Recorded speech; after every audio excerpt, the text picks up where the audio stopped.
तो नमस्कार, आदाब, सत श्री अकाल दोस्तों। मैं रजनी स्वागत करती हूँ आपका हमारे चैनल राजस्थान ज्ञान में। तो दोस्तों आज 30 जनवरी है वैसे, लेकिन कल की न्यूज़ पेंडिंग रह गई थी, तो एक बार कल की न्यूज़ डिस्कस कर लेते हैं, फिर आज की न्यूज़ डिस्कस करेंगे। तो 29 जनवरी की करंट अफेयर्स लेके मैं आपके सामने उपस्थित हूँ।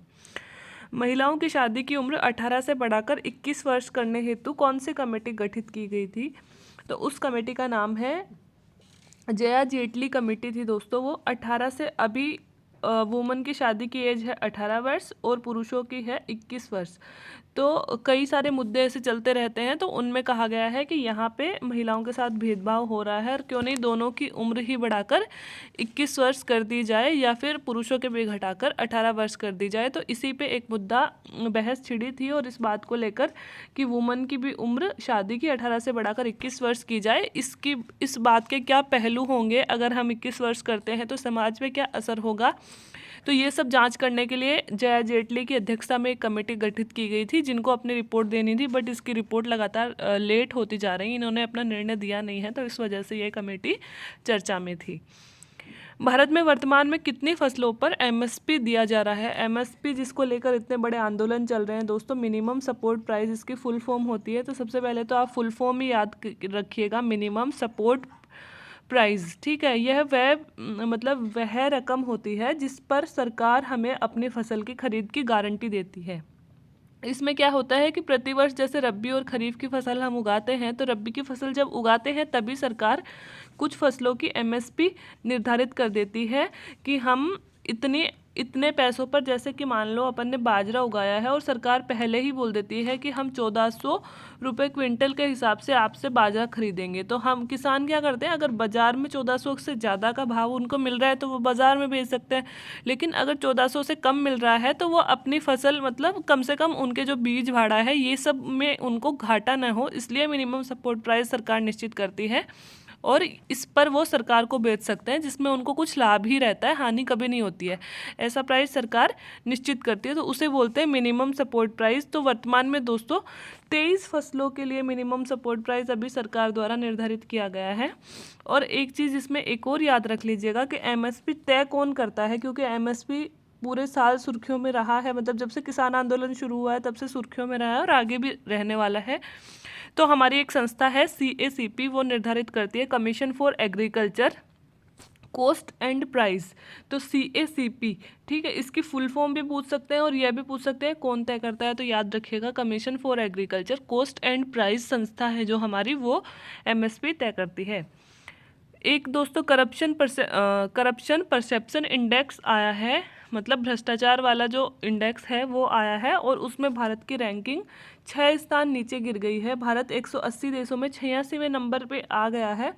पिछली बार 80वें पे था और अब और भी बुरी हालत हो गई है, हम 6 स्थान नीचे चले गए हैं। हमारे देश में पिछले साल के मुकाबले 2020 में 19 के मुकाबले 2020 में और भी भ्रष्टाचार बढ़ा है। यह रिपोर्ट किसके द्वारा जारी की जाती है दोस्तों? ट्रांसपेरेंसी इंटरनेशनल नामक एक संस्था है, उसके द्वारा यह रिपोर्ट जारी की जाती है। प्रतिवर्ष यह रिपोर्ट जारी होती है। और सबसे ईमानदार देशों की बात करें, इस इंडेक्स में फर्स्ट सेकंड स्थान पे कौन रहे हैं, तो फर्स्ट पे रहा है न्यूजीलैंड और सेकंड पे रहा है डेनमार्क। और जो सबसे लास्ट स्थान पे रहा है, 180 देशों में 180वें नंबर पर जो रहा है वो है वेनेजुएला। ठीक है, तो वेनेजुएला दक्षिण अमेरिका का एक देश है, वो इसमें सबसे नीचे रहा है, वहाँ पे सबसे भ्रष्ट लोग रहते हैं। उत्तर प्रदेश सरकार द्वारा अपने राज्य के प्रतियोगी परीक्षाओं की तैयारी कर रहे छात्रों हेतु कौन सी कोचिंग शुरू की गई है? तो उत्तर प्रदेश सरकार एक नई योजना लाई है। जैसे हम अभी पैसे दे के कोचिंग करते हैं, वैसे ही उत्तर प्रदेश सरकार अब फ्री में कोचिंग करवाएगी। बहुत सारी एग्ज़ाम्स के लिए उन्होंने कुछ एग्ज़ाम्स भी दी हैं, अपने लिए उतना ज़रूरी नहीं है क्योंकि ये यूपी की न्यूज़ है, लेकिन फिर भी एक डिफरेंट स्कीम है। तो इतना पता होना चाहिए कि अभ्युदय नाम से एक कोचिंग अभ्युदय नाम से कोचिंग की शाखाएं खुलेंगी उत्तर प्रदेश में, और वो अपने प्रतियोगी परीक्षा की तैयारी कर रहे बच्चों को मुफ्त में कोचिंग देंगे। 51वें अंतर्राष्ट्रीय फिल्म समारोह में किस फिल्म को गोल्डन पीकॉक अवार्ड दिया गया था? दोस्तों हमने पढ़ा था कि इस अंतर्राष्ट्रीय फिल्म फेस्टिवल में Indian personality of the year, ये क्वेश्चन मैंने आपको पहले करवा दिया, विश्वजीत चटर्जी को दिया गया था। और इसी में दोस्तों गोल्डन पीकॉक अवार्ड कौन सी फिल्म को दिया गया था? टू द डार्कनेस, डेनमार्क की मूवी है।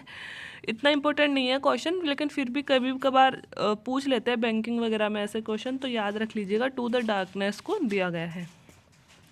सुमन प्रोग्राम लॉन्च करने जा रही है केंद्र सरकार, तो ये ज़रूर इंपॉर्टेंट हो जाता है। तो सबसे पहले तो इसकी फुल फॉर्म क्या है?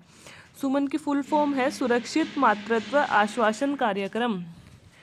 केंद्र सरकार ने माना है कि केंद्र सरकार ने माता और नवजात की मृत्यु दर को कम करने के लिए पहल शुरू की है। उद्देश्य क्या है दोस्तों इसका? माता मतलब जननी और शिशु दोनों के स्वास्थ्य की रक्षा करना, और सबसे ज़्यादा जननी पे ध्यान दिया गया है इसमें, है ना।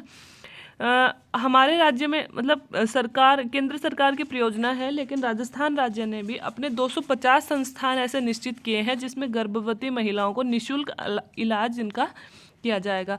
सुमन प्रोग्राम के तहत क्या किया जाएगा दोस्तों? गर्भवती महिलाओं को निःशुल्क इलाज दिया जाएगा, ठीक है।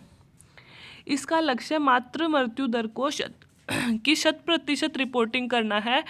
मतलब अभी तक बहुत सारी महिलाएं ऐसी होती हैं जिनकी जो डिलीवरी होती है वो घर पे होती है और इस कारण उनकी मृत्यु हो जाती है। तो हम संस्थागत प्रसव को बढ़ावा दें, और अगर कहीं पे ऐसा नहीं हो रहा है और माता की मृत्यु हो रही है प्रसव के दौरान, तो उसकी 100% रिपोर्टिंग हो, ताकि हमें पता चल सके कि हमारे कौन से स्थान है जहाँ पे संस्थागत डिलीवरी नहीं हो रही है, यह जांच करना, ठीक है।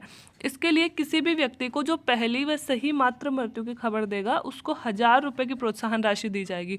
दोस्तों प्रोत्साहन के लिए किया गया है कि हमें 100% रिपोर्टिंग इसकी मिलती रहे कि कहाँ पे संस्थागत प्रसव नहीं हो रहे हैं और कहाँ पे माताओं की मृत्यु कितनी हो रही है, ताकि सरकार उस क्षेत्र में विशेष अभियान चला सके।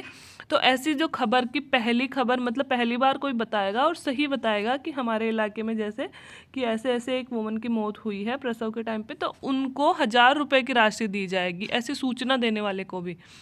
और इस कार्यक्रम में माता की प्रसव पूर्व, प्रसव के दौरान और प्रसव के बाद की देखभाल, मतलब हॉस्पिटल में ले जाना, एम्बुलेंस से वहाँ देखभाल करना, और उसके 6 महीने बाद तक की देखभाल की जिम्मेदारी सरकार द्वारा ली गई है। तो यह है दोस्तों जननी मतलब सुरक्षित मातृत्व आश्वासन कार्यक्रम, जिसको शॉर्ट में बोला गया है सुमन कार्यक्रम। तो ये थी दोस्तों 29 जनवरी की न्यूज़। तो उम्मीद है आपको अच्छी लगी होंगी। अच्छी लगी हो तो चैनल को लाइक कर ले, वीडियो को लाइक कर दे, चैनल को सब्सक्राइब कर ले, और जिन भी दोस्तों को इसको ज़रूरत है वहाँ तक पहुँचाते रहे न्यूज़ को। तो थैंक यू वेरी मच।